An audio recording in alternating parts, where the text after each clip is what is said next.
Hello students. Radhe Radhe. गणितीय भौतिकी की कक्षा 9 में आपका स्वागत है। और हम लोग आज डिस्कस करने वाले हैं सदिश क्षेत्र का डाइवर्जेंस। क्या है? Divergence of a vector field. तो होता क्या है, पूरा शुरुआत से लेकर एंड तक का हम डिस्कस करेंगे। तो सबसे पहले दो तीन चीजें हैं, लिख लेंगे। लिखो फटाफट।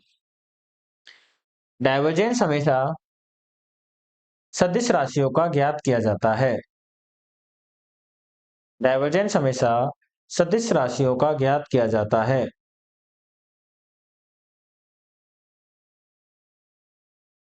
डाइवर्जेंस ज्ञात करने के पश्चात डाइवर्जेंस ज्ञात करने के पश्चात प्राप्त राशि अदिश राशि होती है। इंग्लिश मीडियम वाले लिखेंगे अब तक। Divergence is always calculated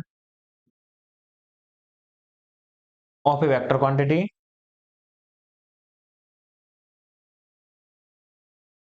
and divergence of a vector field is always scalar quantity. ठीक है, ये अभी नहीं लिखना, ये जो लाइन मैंने बोर्ड पे लिखी है ये नहीं लिखना। देखो, divergence of a vector field is always a scalar quantity. ठीक है, तो मैं क्या बोल रहा हूं, देखो एक बार कि हमेशा हम जो डाइवर्जेंस निकालेंगे किसका निकालेंगे? सदिश राशियों का निकालेंगे। ठीक है, किसका निकालोगे? वेक्टर क्वांटिटीज का निकालोगे। दूसरा, डाइवर्जेंस हम निकाल लेंगे तो जो प्राप्त राशि होगी, प्राप्त जो फंक्शन होगा वो कैसा होगा? स्केलर होगा। ठीक है, प्राप्त फंक्शन क्या होगा? अदिश राशि होगा। ये हमने बोला है। ठीक है, अब हम क्या करेंगे, डाइवर्जेंस की परिभाषा बताएंगे कि डाइवर्जेंस को डिफाइन कैसे करते हैं। तो लिखो अगली लाइन में, अल्पांश आयतन से अल्पांश आयतन से निर्गत फ्लक्स की मात्रा अल्पांश आयतन से निर्गत फ्लक्स की मात्रा सदिश क्षेत्र का डाइवर्जेंस कहलाती है। अल्पांश आयतन से निर्गत फ्लक्स की मात्रा सदिश क्षेत्र का डाइवर्जेंस कहलाती है। Flux outgoing from a flux outgoing from a small volume is known as divergence of a vector field. देखो क्या बोला हमने, देखो फटाफट। Divergence of a vector field. ठीक है, क्या बोला देखो, डाइवर्जेंस ऑफ ए वेक्टर क्या होगा? आपके पास होगा किसी भी अल्पांश आयतन से जो फ्लक्स निकलेगा। ठीक है, अल्पांश आयतन से जो फ्लक्स निकलेगा। ठीक है, ये जो आपका आयतन ले रखा अपन ने डीवी या डी टाउ जो भी आप लोगे, वो कैसा होना चाहिए? अल्पांश होना चाहिए। तो हम अल्पांश के लिए क्या करेंगे, limit DV tends to zero लगा देंगे कि वॉल्यूम एलिमेंट आपका डीवी कितना है? टेंड्स टू जीरो है। ठीक है, पाई क्या होता है? जहां पाई क्या है? फ्लक्स। ठीक है, क्या है आपका पाई? फ्लक्स।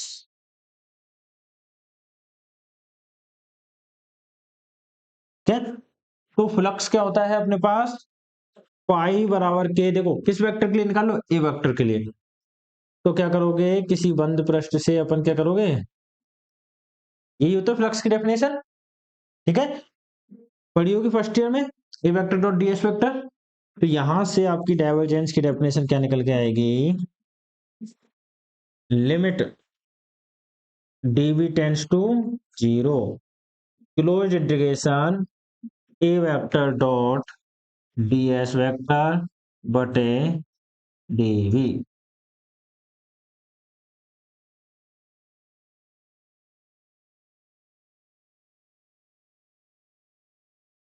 ठीक है, इसको दे देंगे अपन समीकरण नंबर 1 और इसको दे देंगे समीकरण नंबर 2। लिख देंगे फटाफट से इनको और नीचे लाइन लिखेंगे हम, समीकरण 2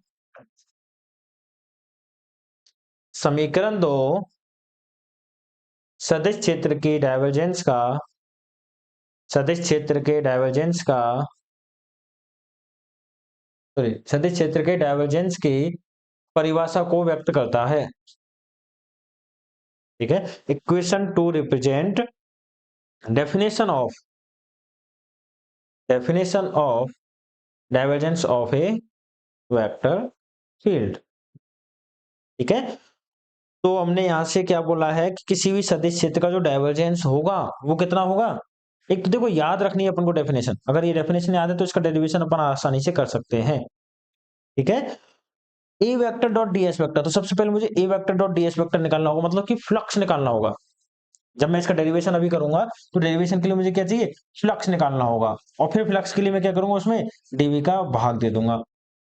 ठीक है, तो मुझे क्या चाहिए, टारगेट क्या है मेरा, फ्लक्स निकालना। अब फ्लक्स क्या होता है अपन जानते हैं, A vector dot DS vector closed integration. ठीक है, तो इसकी बातें अपन करते हैं। देखो फटाफट से लिख देंगे इसको। ठीक है, उम्मीद करते हैं लिख दिया होगा। अब हेडिंग डालो व्युत्पत्ति, प्रूफ। और प्रूफ में अपन क्या करेंगे, पहले लिखेंगे थोड़ा सा, देखो। ठीक है, अब प्रूफ किस में करेंगे अपन, लांबिक वक्र रेखीय निर्देश तंत्र में करेंगे। ठीक है, किसमें करेंगे, लांबिक वक्र रेखीय निर्देश तंत्र में हम इसका प्रूफ करेंगे। काल्तीय में अपन ने फर्स्ट ईयर में किया था, काल्तीय की बातें यहाँ पे नहीं करेंगे। ठीक है, पर काल्तीय वाला अगर आपको पता है तो इसमें कोई दिक्कत आपको नहीं आएगी। जैसे मैं बता दूं आपको, एक बार लिखना नहीं है चीज, मैं अभी जो बोर्ड में बता रहा हूँ थोड़ी देर। ठीक है, समझ लेना। फाई क्या होता है आपके पास, ए वेक्टर डॉट डीएस वेक्टर होता है, ये अपन जानते हैं। ठीक है, ये चीज आपको दिमाग में रखनी है। ठीक है, तो अगर मैं आपसे बात करूं कि फाई वन कोई सरफेस अपने दे रखी है,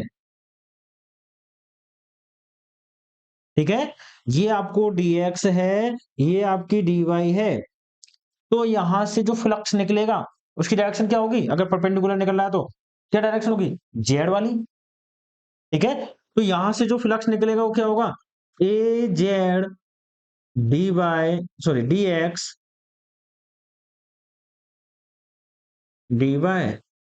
कैसे किया, कैसे किया, देखो इसको देखो, ए वेक्टर क्या होगा मेरा, A X I cap plus A Y J cap A Z K cap. ठीक है, डॉट डीएस वेक्टर क्या होगा, DX I cap plus D Y J cap, दोनों का क्या करोगे, डीएस निकालने के लिए क्या करोगे, ये आपका क्या आ गया, एक तरह से मैं यहां लिख देता हूं इसको, है ना, ये समझने के लिए, लिखना नहीं कुछ भी। डीएस वेक्टर क्या होगा, डी एक्स आई कैप, और एक second, d x D y के कैप, यही होगा इस वाली सरफेस के लिए, डी एक्स डी वाई के कैप। ठीक है, तो a vector dot DS vector आपके पास क्या आएगा, देखो, के कैप का के साथ जीरो, के कैप का जे कैप के साथ जीरो, के कैप के साथ डॉट प्रोडक्ट वन, तो यहां से क्या जाएगा, A Z D x D Y. पहली चीज तो आपको ये याद रखनी है, किस सरफेस से निकालने हैं तो उसकी डायरेक्शन वाला कंपोनेंट, और दूसरे वाले DX d y surface area. तो दिक्कत है यहां तक, ठीक है, नहीं आया तो एक बार दोबारा देख लेना। इस वाली सरफेस से कौन सा निकलेगा, जेड वाला फ्लक्स, कितना होगा, A Z D x D Y. ठीक है, दूसरी चीज ये हो गया। इसके बाद में अगर मैं आपसे बात करूं, ये तो टोटल फ्लक्स हो गया जो आपका निकलना चाहिए। ठीक है, अगर मैं यहां से आपसे बात करूं कि एक क्यूब है,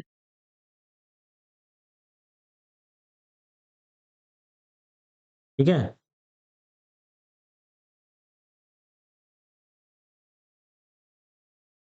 इसके, ये आपका सेंटर है क्यूब का, यहां पर कोई ए वेक्टर है।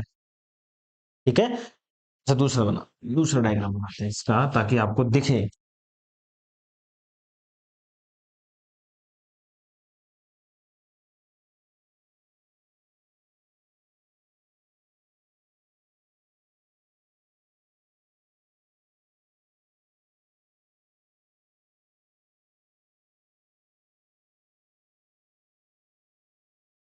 ठीक है, ये आपकी हमने बोल दिया एक्स एक्सेस, ये आपकी वाई एक्सेस, और ये वाली आपकी जेड एक्सेस, ये आपका मूल बिंदु ओरिजिन। ठीक है, मैं बात कर रहा हूं इस वाली सरफेस से कौन सा फ्लक्स निकलेगा। ठीक है, दिख रहा होगा, दो दो तीन तीन लाइन दिख रही होंगी आप, ये वाली सरफेस है। ठीक है, तो इस वाली सरफेस से यहां पर कोई ए वेक्टर है सेंटर पर, बीचों बीच, क्यूब के बीचों बीच में। ठीक है, आप जिस रूम में बैठे हो उस रूम के बीचों बीच की बात कर रहा हूं मैं। ठीक है, उस रूम के बीचों बीच में कोई ए वेक्टर है, उससे आपको कहा जाना है, थोड़ी सी दूरी पर जाना है। मतलब कितनी दूरी पर जाना है क्यूब के बीचों बीच में, तो दीवार तक जाओगे तो क्या होगा, बीच की जो डिस्टेंस होगी, जैसे ये डिस्टेंस टोटल कितनी है, d by, total d by है। बीच से लेके आप यहां तक की दूरी तय कर रहे हो, ये मान के चलो बीच ये है, बीच से दूरी तय कर रहे हो तो कितनी डिस्टेंस होगी, डी वाई बटे टू। एक एक चीज को ध्यान से समझना, क्योंकि यही जो चीज है, सीधा आंसर लिखेंगे यहाँ पर। फर्स्ट ईयर में तो मैंने एक एक पॉइंट लिखा था, यहाँ पे एक एक पॉइंट नहीं लिखेंगे, सीधा आंसर लिखेंगे। ठीक है, तो एक एक पॉइंट को समझते चलना। कितनी दूरी होगी, डी वाई बटे टू। अब मैं यहां से बात करूं, इधर की जो दूरी होगी वो क्या हो जाएगी तुम्हारे पास, डी वाई बटे टू। कोई दिक्कत, ठीक है। जब तुम्हारा जो ए वेक्टर है, ये बीचों बीच में यहां पर कहीं होगा। ठीक है, इस एक्सिस की बात करोगे तो यहां पर कहीं होगा। तो इस डायरेक्शन में अगर तुम जाओगे, कौन सा कंपोनेंट है, ए वाई वाला कंपोनेंट इस लाइन में सेम रहेगा। इधर जाओगे तो भी ए वाई वाला कंपोनेंट है। ठीक है, सॉरी, किस में चेंज होगा आपका, ए वाई वाले कंपोनेंट में, यहां से यहां तक गए जाओगे तो वाई डायरेक्शन में जा रहे हैं तो कौन सा कंपोनेंट चेंज होगा, ए वाई चेंज होगा। ठीक है, किसके अलोंग चेंज होगा, वाई डायरेक्शन के अलोंग चेंज होगा। ठीक है, कितना चेंज होगा, डी वाई बटे टू के अलोंग चेंज होगा। ठीक है, तो अपन क्या कह रहे हैं, यहां पर जो आपका चेंज होगा वो निकालना है अपन को। ठीक है, तो चेंज क्या होगा, अगर आप देखो तो डी क्या होगा आपके पास, डी अपॉन डी बाय, ठीक है, ये sorry del A bye upon, ये तो आपका चेंज होगा, कितनी डिस्टेंस के लिए चेंज होगा उसको अपन क्या करेंगे, यहां पर गुना कर देंगे। किस में चेंज हुआ ये, आपके ए वाई कंपोनेंट के अंदर कितना चेंज हो रहा है वो अपन ने निकाला है। अब देखो दोबारा से एक बार समराइज करता हूं मैं फटाफट से, मैंने क्या बोला है कि आपके पास कोई ए बाई ए वेक्टर है। ठीक है, ए वेक्टर है, अगर आप एक्स डायरेक्शन या वाई डायरेक्शन में जा रहे हो तो बीच में हो, तो बीच से कितनी दूरी कितनी दूरी तय करोगे, टोटल दूरी डी बाई, तो उसमें से कितनी हो जाएगी, डी बाई बाई टू। ठीक है, कौन से कंपोनेंट में चेंज होगा आपका, ए वाई में ही चेंज होगा, यहां से यहां तक जा रहे हो कौन सा कंपोनेंट चेंज हो रहा है, ए वाई। ठीक है, बाई डायरेक्शन में कौन सा कंपोनेंट है, ए वाई, उसमें किसके रेस्पेक्ट में चेंज होगा, वाई के रेस्पेक्ट में ही चेंज होगा। कितना चेंज होगा तो उसके लिए क्या करोगे, उस दूरी, जितनी दूरी तुम तय कर रहे हो उससे गुना कर देंगे। ठीक है, इस डायरेक्शन में जाओगे तो कितना होगा वो चेंज, ए की डायरेक्शन तुम्हारी इधर, ए वाई की डायरेक्शन तुम्हारी इधर, और तुम जा किधर रहे हो, इस डायरेक्शन में। ठीक है, ए वाई की डायरेक्शन तुम्हारी ये है। ठीक है, ए वाई को क्या करोगे, ये तुम्हारा ए वाई, इधर ए एक्स, और ऊपर की ओर ए जेड। इधर जब जाओगे तो क्या होगा, माइनस का ए वाई, तो माइनस का ए वाई होने के कारण यहाँ पे क्या जाएगा, माइनस, अपोजिट डायरेक्शन में जाएंगे तो माइनस का del a y upon del y d y by two. ठीक है, इसमें अगर कोई दिक्कत हो तो एक काम करना, फर्स्ट ईयर के नोट्स उठाना, एक एक पॉइंट वहां पर लिखवा रखा है किसमें कितना चेंज होगा। यहां पर अपन वो एक एक पॉइंट को नहीं लिखेंगे, यहाँ पर सीधा लिखेंगे आप चेंज। ठीक है, अब मैं फटाफट से थोड़ा सा लिखते हैं अपन, ये अगर बेसिक कंसेप्ट क्लियर है तो अपन इसको कर सकते हैं। ठीक है, अगर ये कंसेप्ट क्लियर नहीं हुआ है तो एक बार मुझे कमेंट में बता देना, मैं पर्टिकुलर फर्स्ट ईयर वाला डेरिवेशन मैं यहाँ पे पूरा करवा दूंगा। ठीक है, वो सारी चीजें एक साथ नहीं बता सकता, मैंने फटाफट से थोड़ी थोड़ी सी चीजें बता दी। तो अगर दिक्कत आए तो मुझे बता देना, फर्स्ट ईयर वाला डेरिवेशन में फिर से करवा दूंगा, तो अपना आप क्लियर हो जाएगा। ठीक है, हाँ, तो लिखेंगे अपन। ठीक है, हेडिंग डालिए अपने प्रूफ, और उसमें लिखो, माना माना एक लांबिक वक्र रेखीय निर्देश तंत्र है, माना एक लांबिक वक्र रेखीय निर्देश तंत्र है जिसमें जिसमें u1 दिशा में इकाई सदिश u1 दिशा में इकाई सदिश e1 कैप, u1 दिशा में इकाई सदिश e1 कैप तथा कॉमा सदिश घटक a1 सदिश घटक a1 व रेखीय अल्पांश dl1 बराबर h1 du1 है, h1 du1 है। u2 दिशा में इकाई सदिश u2 दिशा में इकाई सदिश e2 कैप, कॉमा सदिश घटक e2 सदिश घटक a2 तथा तथा रेखीय अल्पांश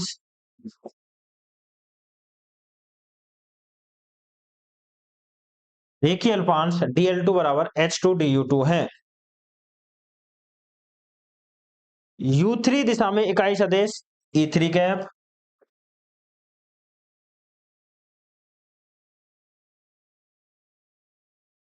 सदिश घटक a3 व रेखीय अल्पांश dl3 बराबर h3 du3 है। फटाफट से इंग्लिश में लिख देंगे। Suppose A orthogonal curvilinear coordinate system, in this curvilinear coordinate system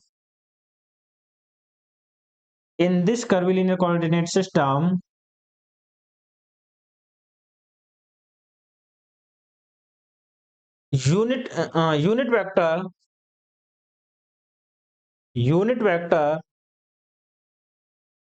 is e1 cap, comma vector component a1 and line element dl1 बराबर h1 du1 बराबर h1 du1 are in direction of u1 and unit vector e2 cap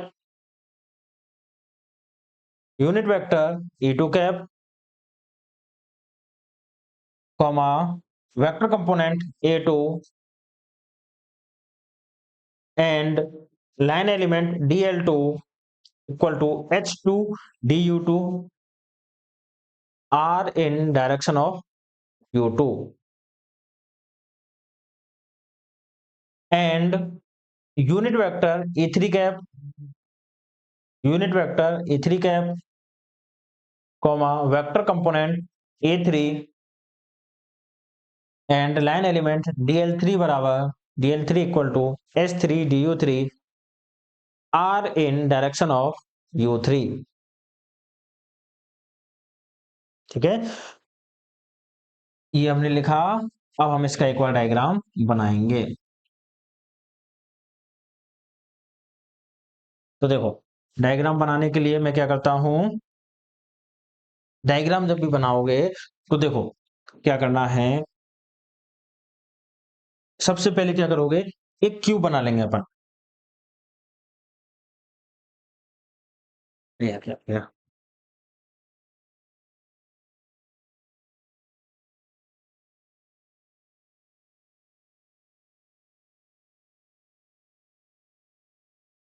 ठीक है, एक cube बनाओगे। अब आप लोगों के पास तो स्केल वगैरह सब होगा, बोर्ड पे मैं स्केल यूज नहीं कर सकता।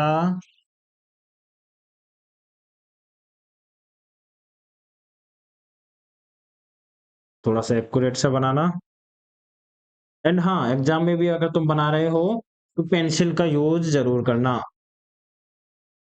ठीक है, अब ये क्या है आपके पास, एक्स, इसको मैं बोलता हूँ एक्स डायरेक्शन, इसको वाई डायरेक्शन और इसको जेड डायरेक्शन, ये बोलते हैं। ठीक है, अभी मैं क्या कह रहा हूं, ये आपकी u1 एक्सिस है। ठीक है, ये वाली आपकी u2 एक्सिस है।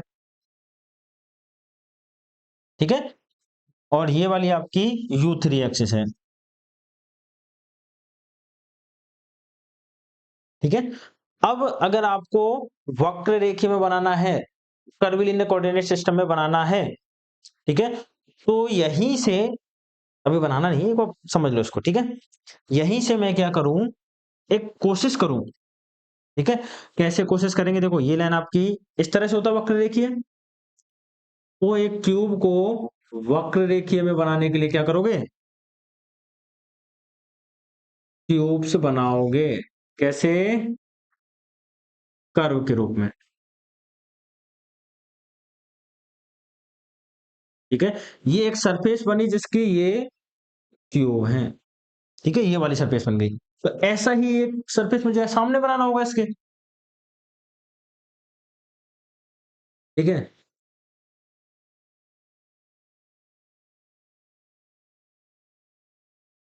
इसको थोड़ा सी देर के लिए मैं मिटा देता हूं। और ये आपकी दो सरफेस बन गई, इनको क्या करोगे, मिला दोगे कर्व से ही। ठीक है, तो ये वाली जो आपकी एक्सिस होगी, ये वाले जो आपके कर्व हुए, ये आपका u1 कर्व, ये आपका u2 कर्व, और ये आपका u3 कर्व। ठीक है, कर्व लिखा मैंने, वक्र u1 वक्र, u2 वक्र, और ये u3 वक्र, ये आपका मूल बिंदु। ठीक है, जो भी क्यूब बनाया था उसका। ठीक है, तो अब थोड़ा बहुत आपको दिख रहा होगा साफ साफ सा, थोड़ा बहुत ही दिखना है अपन को। कैलकुलेशन अपन उससे नहीं करेंगे, कैलकुलेशन अपन इससे करेंगे। ठीक है, तो अगर मैं इस पॉइंट को बोल देता हूं ओ, ठीक है, इसको बोल दिया मैंने ओ ओरिजिन, ये वाला आपका ओरिजिन है। ये मैंने बोला ए बी सी डी। ठीक है, तो ए बी, यहाँ पे जो बना होगा वो सी, और ये वाला आपका डी। ठीक है, ये आपका ई बोला आपने, ये एफ, और ये वाला जी। तो ये वाला आपका ई एफ और जी। ठीक है, ये हमने कर्व बना दिया। अब उससे अपन यहाँ पे क्या शिफ्ट हो गए, उससे यहाँ, उस वाले डायग्राम से हम यहाँ पे शिफ्ट हो गए। ठीक है, तो जो आपका पृष्ठ बन रहा है यहाँ पर कौन सा, ये वाला कौन सा है, ए बी सी डी, वो यहाँ पे बन जाएगा मेरे पास ए बी सी डी। तो मेन डायग्राम तो आपको यही बनाना है, और ये इसकी हेल्प से अपन ये बनाएंगे। एक्चुअल में क्या हुआ, ये डायग्राम था अपने पास, उससे अपन ने ये बनाया। और एग्जाम में अगर आप पहले ये बनाने लगोगे तो आपको 10 बार कम से कम मिटा के बनाना पड़ेगा। पहले ये बना लेना, उसकी मदद से इसको बनाना। कैसे, यहीं से क्या करोगे, कर्व बनाते चलोगे। ठीक है, और पहले ये बना देना, साइड में ये बना देना, पहले थोड़ी सी जगह छोड़ के वहां पर। एक दो बार प्रैक्टिस कर लेना, कोई दिक्कत नहीं आएगी। ठीक है, क्यों मैं दे रहा हूं इतना टाइम इस टॉपिक पर, क्योंकि इंपॉर्टेंट है, कई बार पूछा गया है। ठीक है, और हमारे सर बोलते थे कि जो टॉपिक अगर एग्जाम में आता है जितने नंबर का है उस पर उतना ही टाइम देना चाहिए। अगर कोई 2 नंबर का है तो 2 नंबर के हिसाब से टाइम दो, 10 नंबर का है तो 10 नंबर के हिसाब से टाइम दो। ठीक है, ऐसे नहीं कि 2 नंबर वाले में तो आपने 2 दिन लगा दिए, 10 नंबर वाले में आपने 10 मिनट में निपटा दिया, नहीं। जितना टाइम देना है, जितने नंबर का है उतना ही टाइम। तो इम्पोर्टेंट है एग्जाम की दृष्टि से भी, और आगे जहां भी डाइवर्जेंस आपके आता है, जहां भी फिजिक्स पढ़ोगे डाइवर्जेंस ज्यादातर आ ही जाता है। ठीक है, किसी ना किसी कोऑर्डिनेट सिस्टम में, तो वो सारी चीजें इसी से निकल के आती है। ठीक है, तो अपन थोड़ा सा टाइम देंगे इसको। ठीक है, अब मैं इस वाले डायग्राम को मिटा देता हूँ, सारी चीजें अपन ने इस वाले डायग्राम में कैरी फॉरवर्ड कर दी है। ठीक है, इसको बना लेना वीडियो पॉज करके या फिर बुक में से देख के। ठीक है, इसको हमने,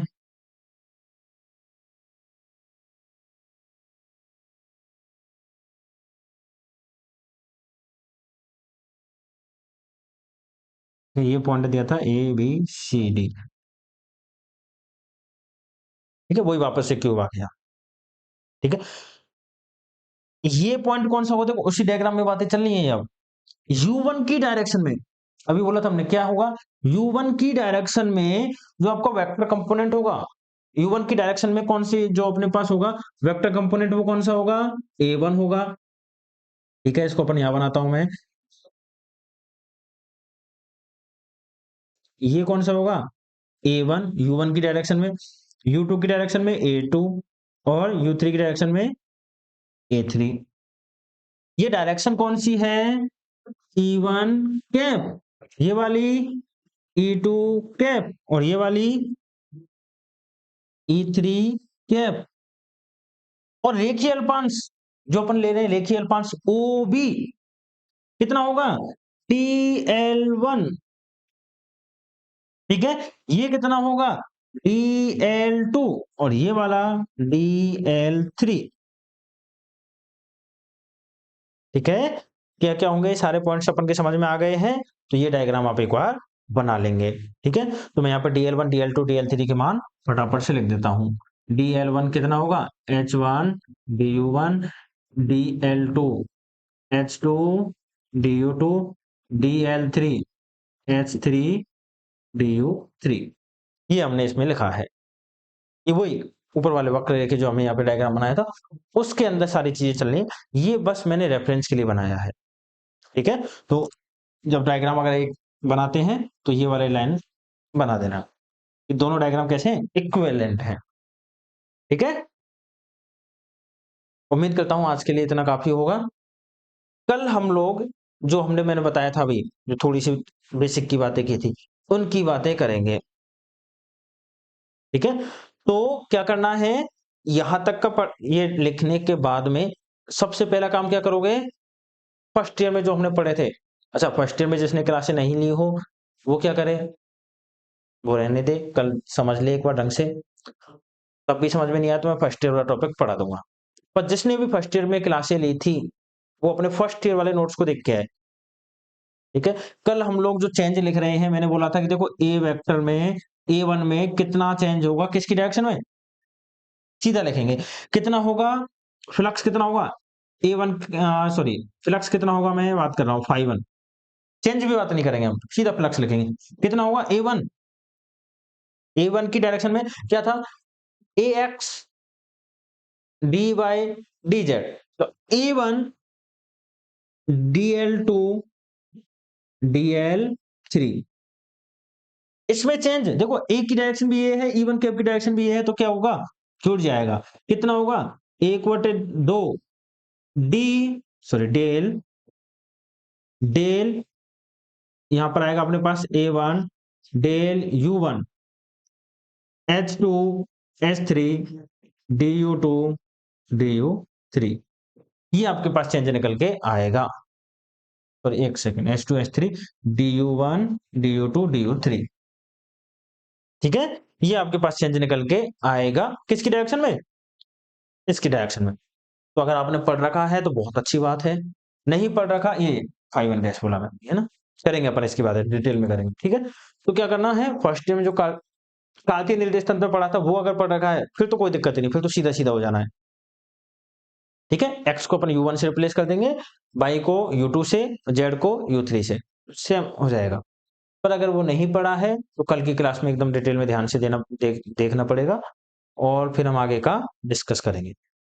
मैं फिर से कह रहा हूँ, फर्स्ट ईयर अगर क्लास ली है तो एक बार उन नोट्स को देख लेना, डाइवर्जेंस भी देख लेना, कर्ल भी देख लेना, कोई दिक्कत ही नहीं आएगी। ठीक है, तो कल हम लोग डाइवर्जेंस को देखेंगे और फिर हम आगे का क्या देखेंगे। एक चीज और आती है इसी में, डाइवर्जेंस ऑफ ए वेक्टर किसके बराबर होता है, del vector dot a vector, ये भी हमें देखना है। फिर से बोल देता हूँ, एग्जाम की दृष्टि से बहुत इंपॉर्टेंट टॉपिक है, छोड़ के नहीं जा सकते। ठीक है, चलो राधे राधे।